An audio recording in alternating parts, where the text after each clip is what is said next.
Good day.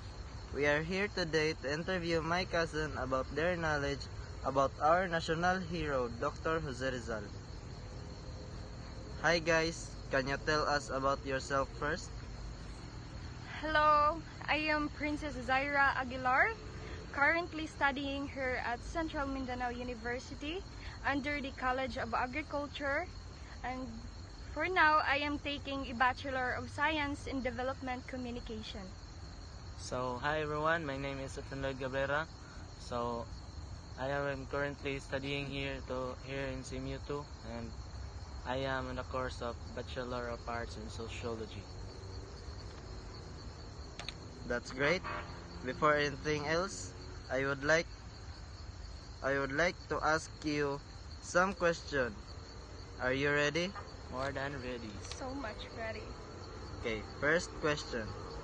Who is Jose Rizal? So, Jose Rizal is a writer, a doctor, a patriot, and of course, he is our national hero. Second question. Why he was shot to death?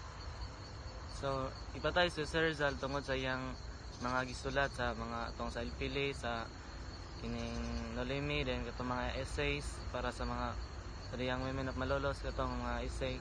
So, gipatay siya kay mo to'y nagmulat sa mga tao sa kamatuoran nga kining ginadaog-daog rin sila. Okay.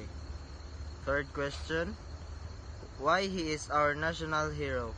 So, si Jose Rizal atong national hero because kining siya nag-encourage sa mga kining tao ba nga mag-revolt dayon.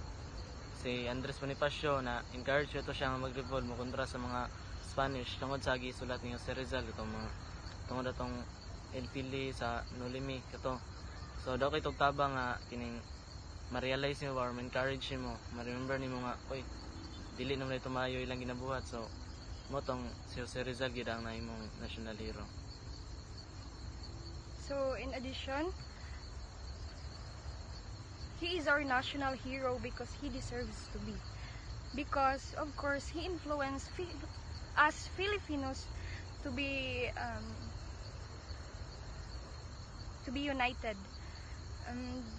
Because of that, we are enjoying our freedom. So, we should be grateful for him. So that would be all. Thank you for answering all questions and good luck for your journey. Bye-bye.